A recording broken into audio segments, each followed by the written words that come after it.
지금으로부터 한 250년 전쯤으로 거슬러 올라가 볼게요. 그때 유럽 전역을 그야말로 뒤흔든 소설이 한 권 있었습니다. 근데 이게 그냥 베스트셀러가 아니었어요. 뭐랄까, 아주 어둡고 치명적인 바이러스 같은 비밀을 품고 있었거든요. 바로 이 지점, 오늘 우리가 파헤쳐볼 핵심 미스테리가 바로 이겁니다.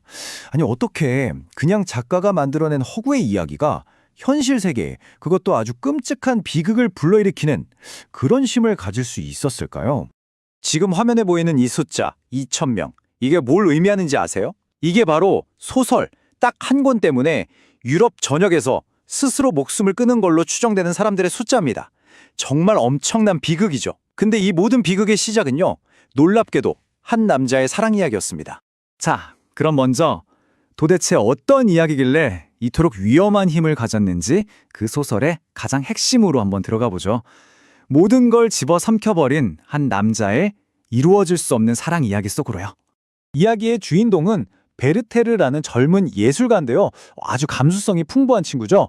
이 친구가 바라임이라는 작은 마을에서 로테라는 여인을 딱 만나는데 그야말로 첫눈에 정말 걷잡을 수 없는 사랑에 빠져버립니다. 이 표를 보시면 이 관계가 한눈에 들어오실 거예요. 정말 잘 보여주죠? 열정적인 예술가 베르테르는 감성을 상징하고요. 그가 그토록 갈망하는 로테는 욕망의 대상이죠. 그리고 그녀의 약혼자 알베르트는 차분한 이성을 대표합니다. 그러니까 이 세 사람의 관계는 단순한 삼각관계가 아니에요.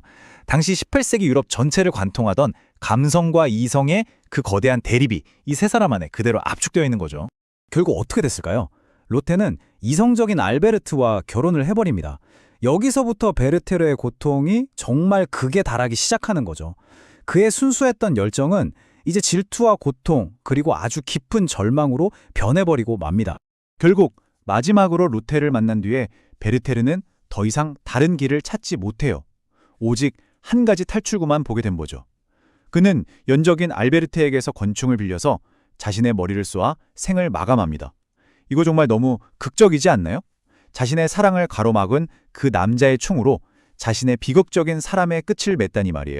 자, 그런데요. 여기서부터가 정말 놀라운 지점입니다. 이 이야기가 그냥 만들어낸 허구가 아니었다는 거죠. 이제 소설의 페이지를 한번 넘겨서 이 고통스러운 이야기가 어떻게 현실을 그대로, 정말 그대로 베껴왔는지 그 충격적인 진실을 한번 파헤쳐 보겠습니다. 바로 이 부분, 여기가 정말 소름 돋는 지점인데요. 소설 속 인물들이 그냥 상상 속에서 툭 튀어나온 게 아니었습니다. 작가인 요한 볼프강 폰 괴테, 바로 자기 자신의 삶을 그대로 투영한 거였어요. 이 비교를 한번 보세요. 주인공 베르테르는 괴테 자신, 그가 사랑한 로테는 괴테 친구의 약혼녀였던 샬로테 부프, 그리고 로테의 약혼자 알베르트는 바로 그 친구 요한 캐스터너였던 거죠. 사실 괴테 자신도 이 샬로테를 향한 이룰 수 없는 사랑 때문에 정말 깊이 고뇌했었거든요. 그런데 이 실제 비극이 여기서 끝이 아니에요. 소설의 그 비극적인 결말은요, 괴테의 또 다른 친구 칼을 예루살렘의 실제 자살 사건에서 직접적인 영감을 받았습니다. 그 친구 역시 유부녀를 사랑하다가 괴로움을 이기지 못하고 권총으로 스스로 목숨을 끊었거든요. 그러니까 괴테는 자신의 이룰 수 없는 사랑 이야기하고 친구의 실제 죽음, 이 두 개의 비극을 하나로 합쳐서 이 소설을 만들어낸 겁니다. 괴테 본인도 훗날 이런 말을 남겼어요. 나는 이 소설을 쓰고 나서야 비로소 그 슬픔에서 벗어날 수 있었다고요. 그러니까 이 소설은 그에게 일종의 자기 치료제였던 셈이죠. 자신을 짓누르던 그 자살 충동과 고통스러운 감정들을 작품 속에 전부 쏟아부음으로써 정작 자기 자신은 살아남을 수 있었던 겁니다. 자, 괴테는 이렇게 살아남았는데 이제 이 책이 세상 밖으로 나가서 어떻게 단순한 소설을 넘어 하나의 거대한 사회현생이 되었는지 한번 살펴보겠습니다. 1774년에 익명으로 딱 출간되자마자 유럽은 그야말로 베르테르 열병이라는 거대한 광풍에 휩싸이게 됩니다. 이 베르테르 피버, 그러니까 베르테르 열병이라고 불리는 현상은 정말 대단했어요. 젊은 남자들은 너도 나도 소설 속 베르테르처럼 파란 연미복에 노란 조끼를 입고 다니기 시작했고요. 이 책은 세계 최초의 베스트셀러가 되었습니다. 아니, 심지어 나폴레옹은요, 이집트 원정길에도 이 책을 챙겨가서 무려 16번이나 읽었다고 할 정도로 엄청난 팬이었습니다. 하지만 이 모든 열광 뒤에는 가장 어두운 그림자가 있었죠. 바로 유럽 전역으로 퍼져나간 끔찍한 모방자살의 물결이었습니다. 아니, 사람들이 왜 이렇게까지 열광했는지 이걸 제대로 이해하려면 당시 유럽을 뒤덮고 있던 하나의 거대한 감정의 파도를 알아야 해요. 그게 바로 슈트룸 운트드랑, 우리말로는 질풍노도라고 하죠. 이성 만이 최고라고 말하던 계몽주의 시대에 대한 아주 강력한 반발이었어요. 기존의 규칙 같은 건 집어치우고 너의 그 격렬한 감정을 터뜨려라, 너의 자유를 외치어라. 이게 당시 젊은 세대의 목소리였거든요. 그리고 베르테르는 그들의 목소리를 대변하는 완벽한 아이콘이었던 겁니다. 이 타임라인을 보시면 이 소설의 영향력이 얼마나 오래 그리고 또 얼마나 깊게 이어졌는지 한눈에 보이실 겁니다. 1774년에 책이 나온 이후 18세기 내내 모방자살이 사회 문제로 떠올랐고요. 그리고 시간은 흘러서 무려 200년이 지난 1974년에 와서야 데이비드 필립스라는 사회학자가 이 현상을 설명하기 위해 베르테르 효과라는 이름을 붙이게 되죠.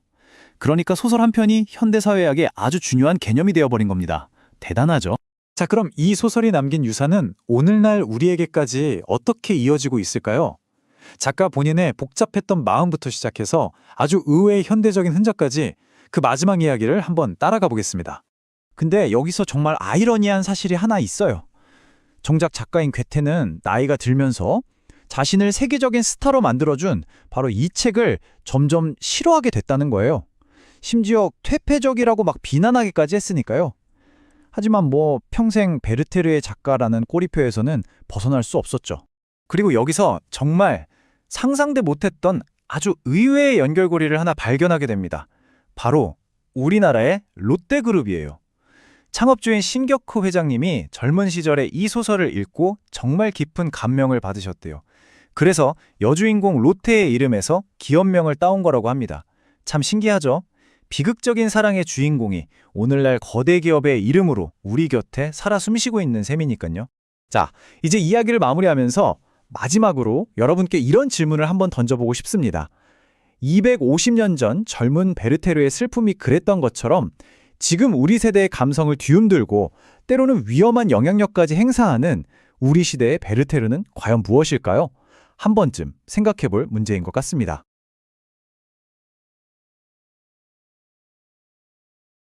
희망문 TV입니다. 구독과 좋아요 부탁해요.